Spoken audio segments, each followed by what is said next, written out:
Welcome back, fight fans. Welcome to Duality 7X. I'm your host, Sheeraz. Today is UFC Fight Night in Paris, guys. It's going to be great.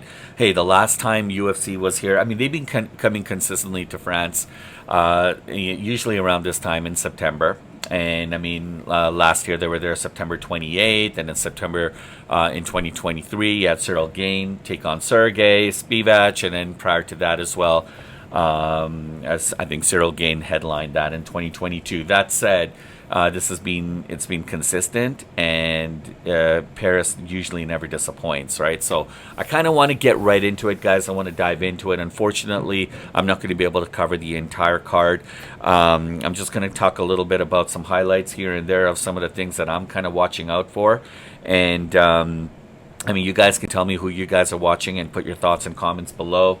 The prelims look amazing on this card, actually, and this is, I always talk about how people tend to overlook the prelims a lot of the times because they're just focused more on the main card, and this is where people kind of get up and do their household chores, or get up, make a snack for themselves, go to the bathroom, whatever, wash their car, or sometimes people, I find, don't take the prelims as serious as they should, and I always look at the prelims of a fight card to the equivalent of that of like the NCAA, because here you've got all the fighters who know that they haven't made the main card, but they're going to do everything they can to impress so that they get called up to the main card. So everyone's going to put on their best show, the best performances. So you don't want to overlook the prelims, is I guess what I'm trying to say. You want to take, you want to pay attention to that, because according to this card, it looks pretty damn good.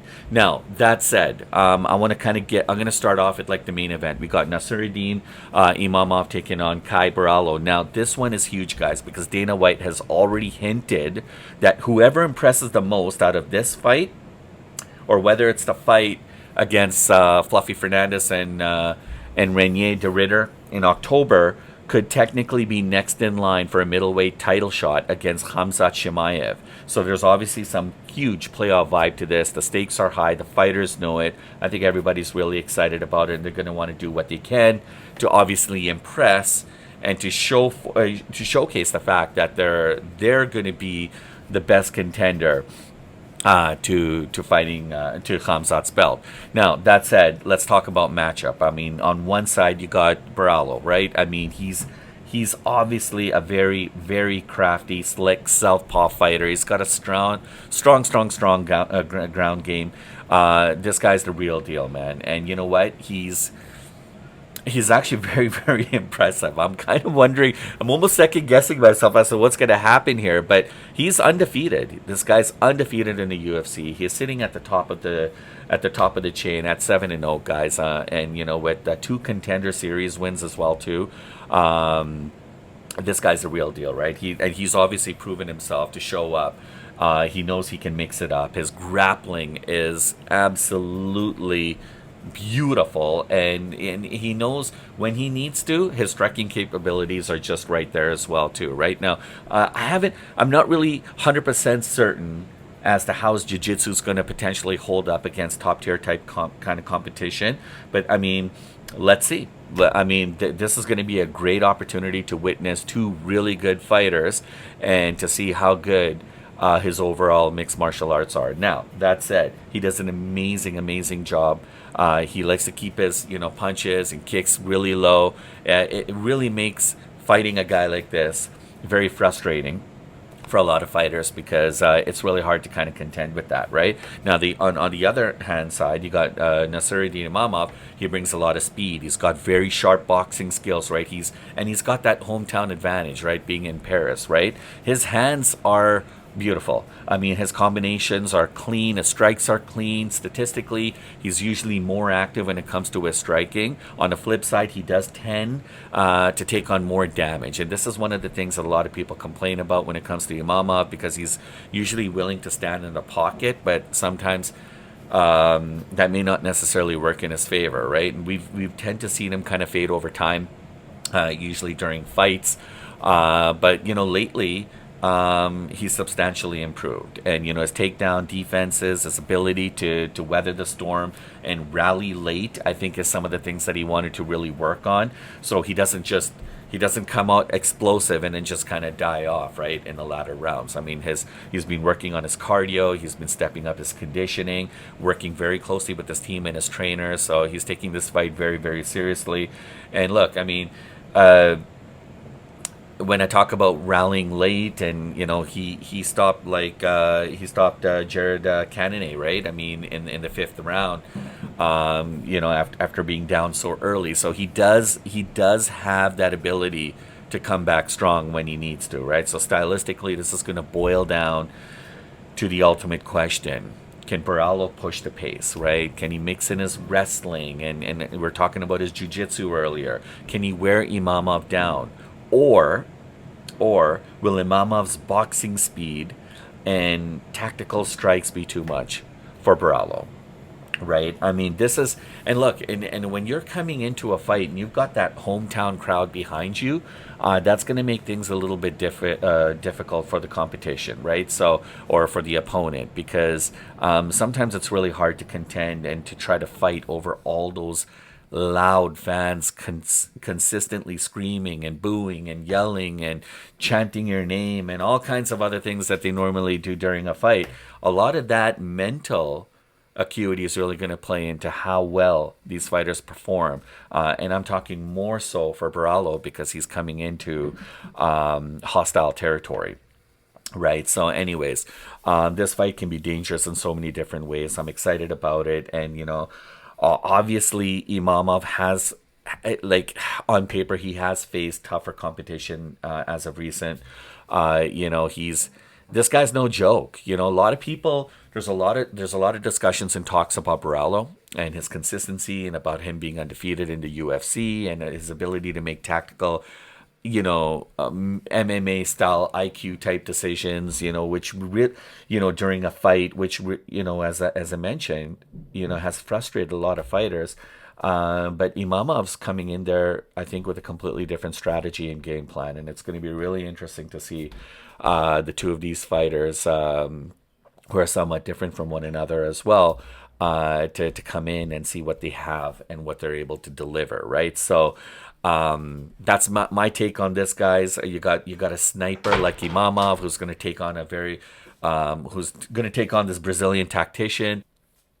I'm hoping Borralho brings out his jiu-jitsu game today because I really want to see how that fares against a striker like Imavov, right? So now we talked about the main event, guys. Now I want to kind of dive into the undercard a little bit. And honestly, I keep talking about this, from the prelims to the undercard.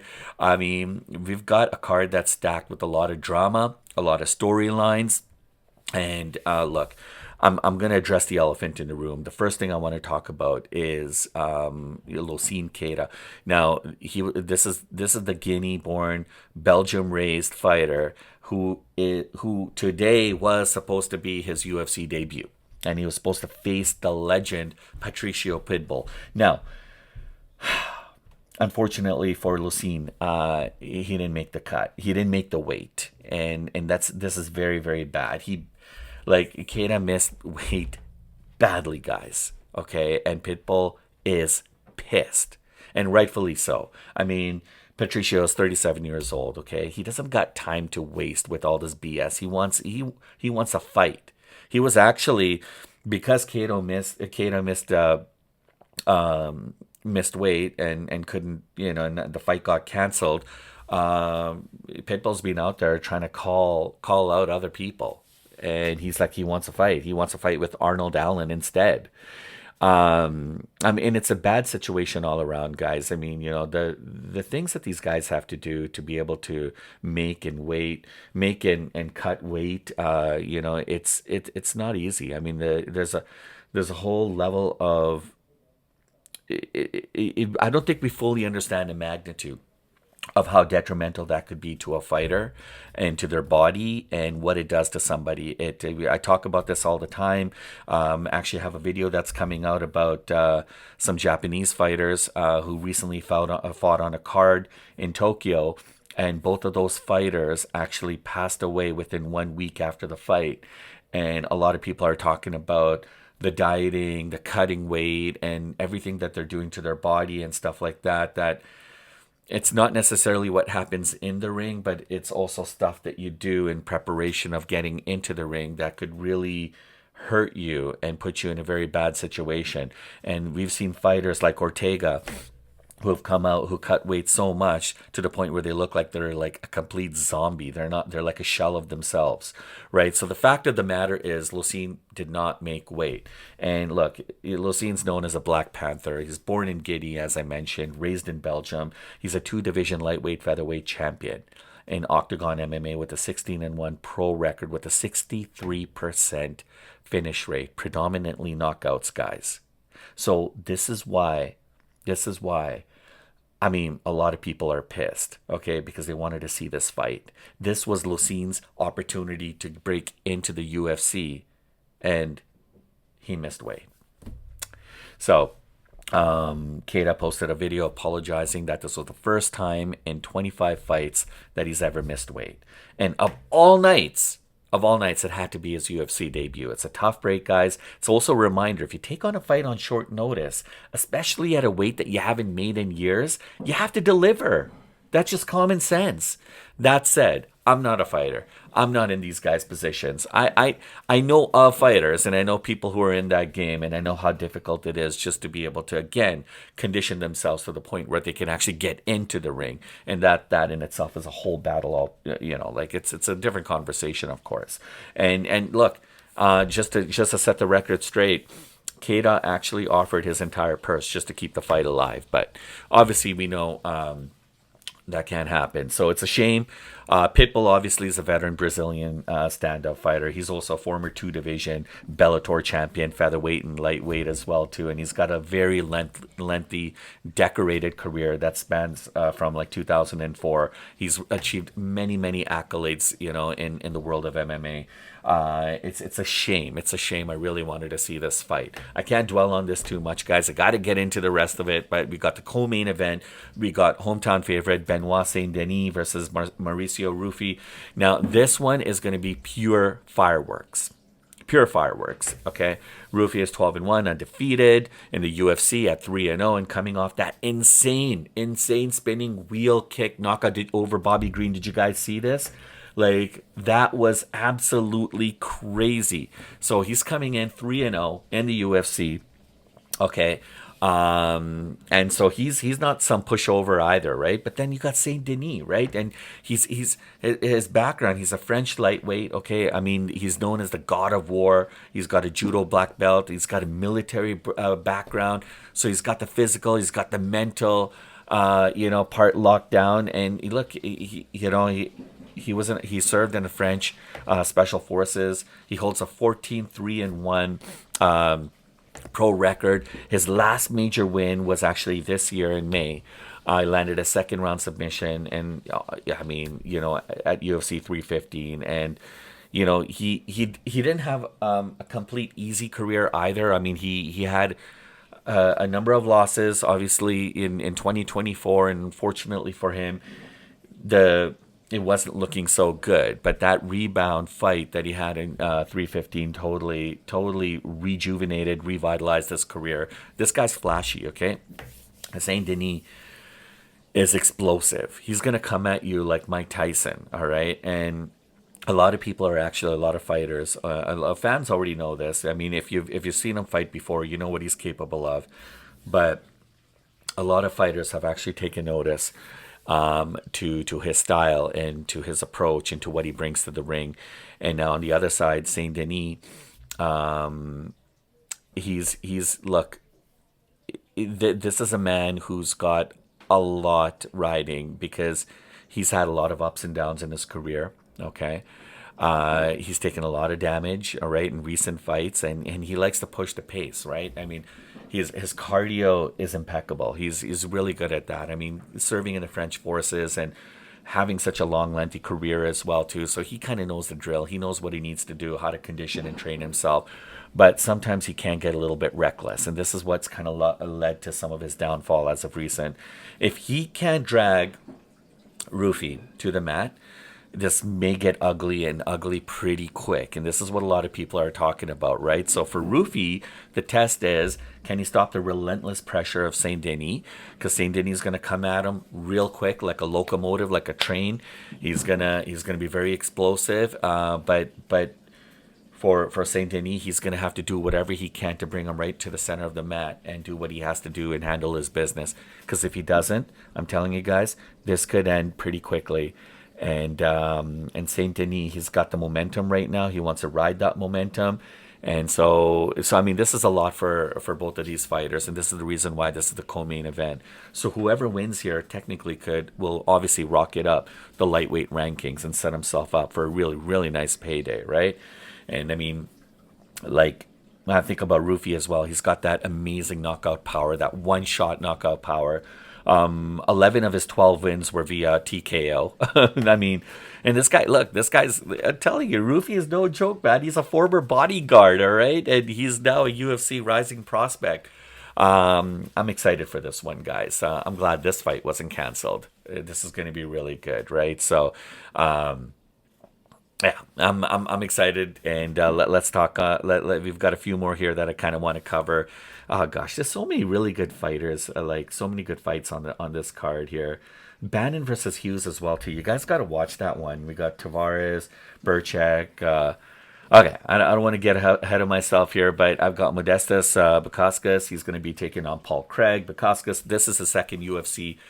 Second UFC run, and quietly, and look, he's been putting, he's the kind of guy who's kind of flying under the radar. All right. And he's been putting together a beautiful streak. He's got 5 wins in his last 6 fights, and this guy's a Lithuanian British fighter, heavyweight guy. He's known as the Baltic Gladiator, and he was cut years ago.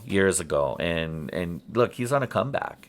He's got something to prove. He wants to show to everybody that his name should be in the top echelon of fighters in his division, and this is going to be interesting for Bukauskas, right? Because I mean, again, a guy who came in and then got cut, and now he's back, and he's riding a 3-fight win streak. I mean, and you look, he's training heavy. He's training very serious. He's training with like Tom Aspinall's camp.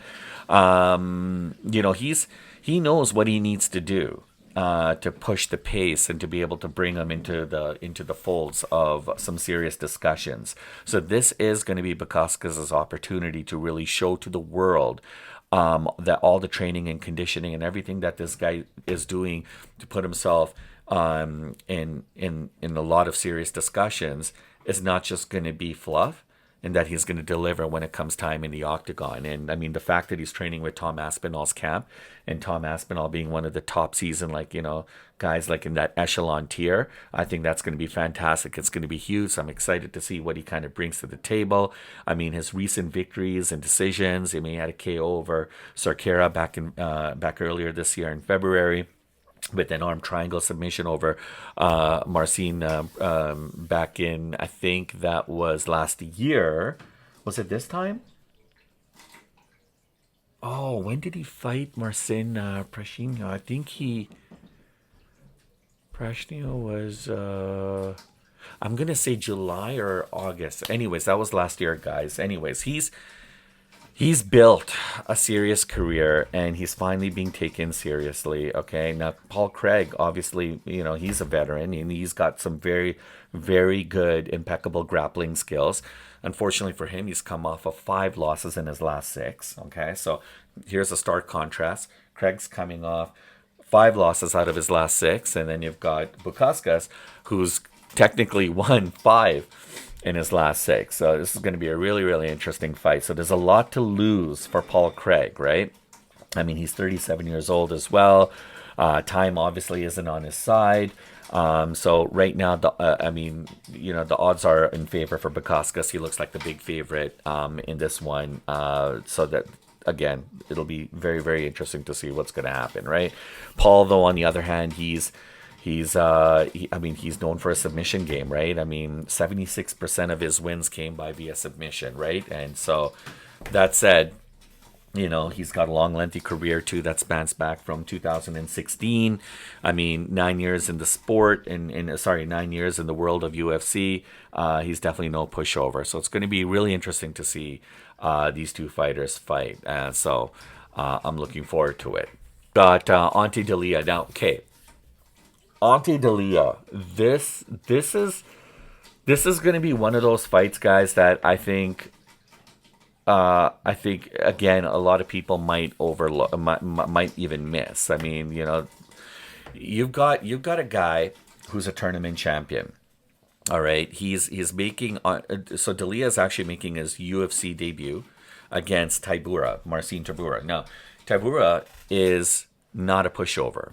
This guy is big time. All right, and both of these guys have some history because they fought each other back in 2015. Tybura got the win, but since then, Dalia's made some serious, substantial improvements to his fight camp, to the point where I think he's going to be a completely different fighter walking into the ring. He's really improved on a lot of his previous mistakes and things that he felt that were gaps within his conditioning and training. And so I'm expecting big things from the Croatian heavyweight. He's also known as a walking trouble, and he's a former PFL heavyweight champion. And 2022, look, 2022 was a very important time for Dalia, right? And look, yeah, heavyweight champion 2022. In the PFL, that's fantastic. That's great. But now he's coming into the folds of the UFC. All right. And I'm not knocking PFL. I'm not knocking any of these other organizations or what have you. But you've got the best of the best who are in this, not only in this division, but in this company. And everybody is hungry. So, this is going to be a big test for Ante to see if he's actually cut out for the UFC, if his power and everything that his knockout power is. Look, if he's going to want to make a statement, this is the best time for him to do it. All right, so this rematch fight here in Paris is going to be absolutely incredible. And if he comes off winning against Tybura, he would have avenged his loss from back in 2015, but at the same time, that would be an amazing transition from the PFL into the UFC, and it would be like a hello, I'm here, welcome me, acknowledge me. So, I mean, yeah, I'm excited. I mean, look, he's been fighting with legends like Mirko Krokop. I mean, so when I talk about how he's made vast improvements in his conditioning, his training, his overall camp. When you're working with folks, when you're working with the likes of Mirko Krokop, who is probably one of the best fighters of all time, and especially at heavyweight, you're going to be learning a few things along the way, right? So, and look, the UFC always keeps their options open, and they keep their eyes open when it comes to fighters, especially in this division, because Dalia could technically, I mean, with the win over Tybura, could actually make him the new face, like that, of the division. But if he loses, then he's just another name in the pack, right? And then Marcin, I was talking about, he's no flyweight. I mean, this guy's the real deal. Polish heavyweight veteran. I mean, he's the gatekeeper of the division, guys. All right, he's got an impressive record. Stemming from 2016. I mean, before that, he made his name in M1 Global, and he became the M1 heavyweight champion back 2 years prior to that in 2014. So. I'm expecting a lot of, so here, okay, look, there's going to be a lot of grappling. There's going to be heavy grappling. Tybura is one of those guys who has a very strong type of, like, he's got clinch control. His ground and pound is probably one of the best ever. If he grabs you, To get out of his clinches are going to be absolutely difficult. And once he starts grounding and pounding you, man, you're done. You are done. And that's his base. I mean, when you talk about his strengths, his cardio, like Tybura, he fights like an Usyk almost, or like a Tyson Fury. I mean, like Tyson Fury in his last couple fights. I mean, look, these are guys who are heavyweights who because of their cardio are able to run circles around like lightweights. All right. I'm expecting some big things here. Tybura is a very versatile, very durable type of fighter, and because of his strong wrestling base, it's going to make it very hard for people to try to contend against that. I talk about his striking capabilities. He's developed a very reliable stand-up game over the years. It's not flashy, guys, but it's efficient enough to do some damage, right? And he's really good at his jabbing. He's been working on that a lot. He's been doing a lot of jabs, low kicks, counters. So again, it's going to make it very hard for those D'Elia to contend with. So if the jabs are going to wear you down, and he's known for that, right? He's known as the grinder, right? So he literally breaks his opponents down, not with flash and pure knockout power right off the bat, but he breaks his opponents down by volume, right? The jabs, the counters, the low kicks. He keeps grinding you. He wears you down till you start to melt. And honestly, it's all that conditioning and cardio that really helps him out in this. He doesn't chase after the highlight reel knockouts. He doesn't need to do that. This is his style. This is his game. He took on Andrei Arlovsky back in 2017. He had a unanimous decision over him.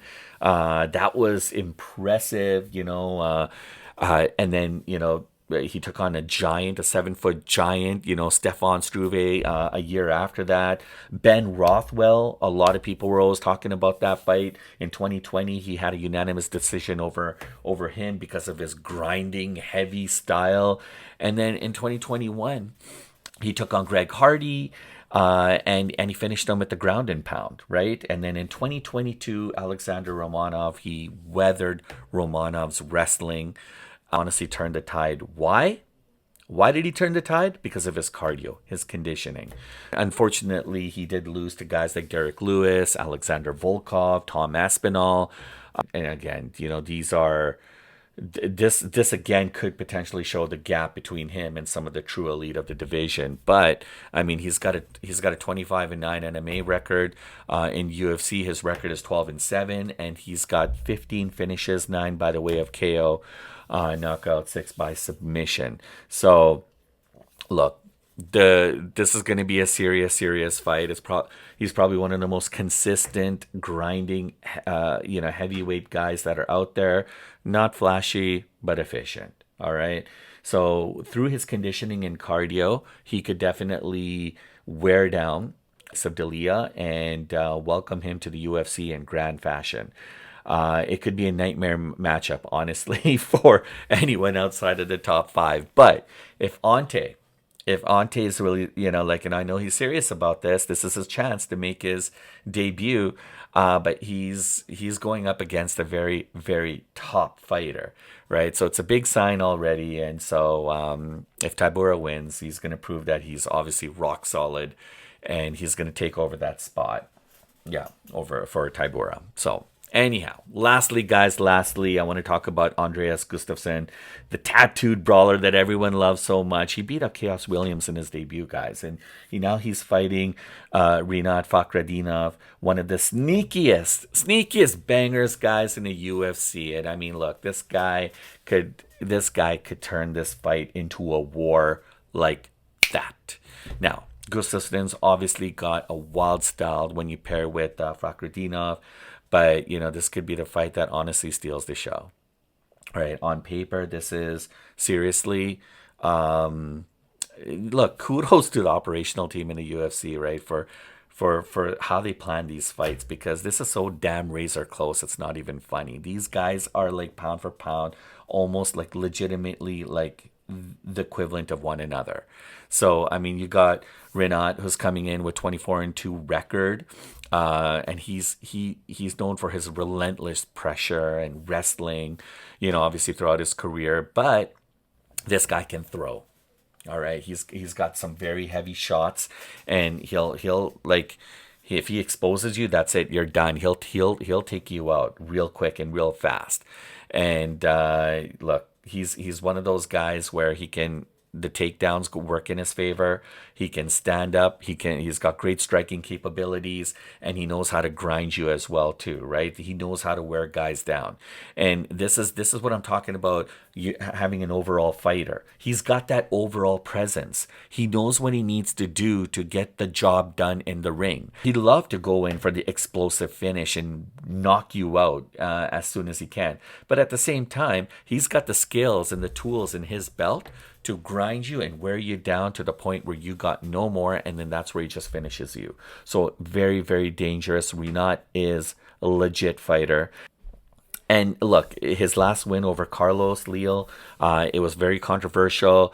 He just went he only had like 2 out of 19 takedown attempts. He had an off night, right? And so a lot of fans honestly felt like the judges gifted him that fight, and that's not the way you want to go. And Dana White always says, never leave it to the judges, because anything can happen at that point. You may think that you had the upper hand in a fight. You may have watched the fight as a fan and said, nope, this guy should have clearly won. And guess what? Sometimes it just doesn't work that way, right? That's why you never leave it to the judges, guys. You got to do what you have to do in the ring. And if you don't, then you're susceptible to whatever they say and they do. And in that fact, he's been obviously rocked in the past. I mean, some are starting to question just how durable he could be at the stage, but Rinat is a legit fighter. And then when you got Andreas Gustafsson, all right, he's 12-2. He's riding a 4-fight win streak, guys, and people have really taken notice after he literally bullied Chaos Williams in his UFC debut. Gustafsson fights like a wild man. Okay, he's very unorthodox in his approach. Sometimes you think he's got some like strategy and style to his approach, and all of a sudden he just flips the script on you and just buries you with these wild shots. And look, it worked for him. And he brings constant pressure. He doesn't like to wait. He'll bring the fight to you. And that back and forth, obviously is what scares a lot of opponents, and it really throws people off their game. So if you're coming into this match with a fight game, it could all go down. Honestly, it could go down by the wayside if you're not ready ready to deal with a guy like Gustafsson's antics. I'll tell you that this is how split a lot of people are, because these guys are both really, really like close in their styles and their approaches, and they have the tools necessary to switch gears when they need to and pivot if that's the case. Rinat has a higher level of experience. He's got the solid wrestling credentials, but Gustafsson brings that insane cardio, pace, momentum, and that wild, unorthodox flurry that a lot of people can't contend with. I might honestly think that this could be the sleeper fight of the card. Both guys are absolutely durable. They're versatile, and both love to push forward. They love the pace. And when you've got two pressure fighters colliding, somebody's got to break, right? So I can see that war going the distance, honestly. But don't be surprised if you get a finish, just because of the chaos that these two are going to bring, and like that collision is going to be honestly second level. But overall, UFC Paris isn't just about the main event, right? From the weight miss drama that we're talking about, rising prospects, comeback stories. I mean, this card is loaded. That's my breakdown, guys. I can't wait for this fight to start. Let me know what you guys think. Who do you think steals the spotlight, on the undercard? Is it Rufi with another highlight KO? Is it Saint Denis with relentless pressure? Or maybe a heavyweight shakeup with D'Elia in the mix? Drop your predictions and comments, guys. I wouldn't be surprised if everything that I said goes completely opposite. Super, super excited for this fight, guys. I look forward to catching you guys on the next one. If you haven't already, please smash the like and subscribe. Have a great rest of the day, and we'll catch you on some post-fight commentary.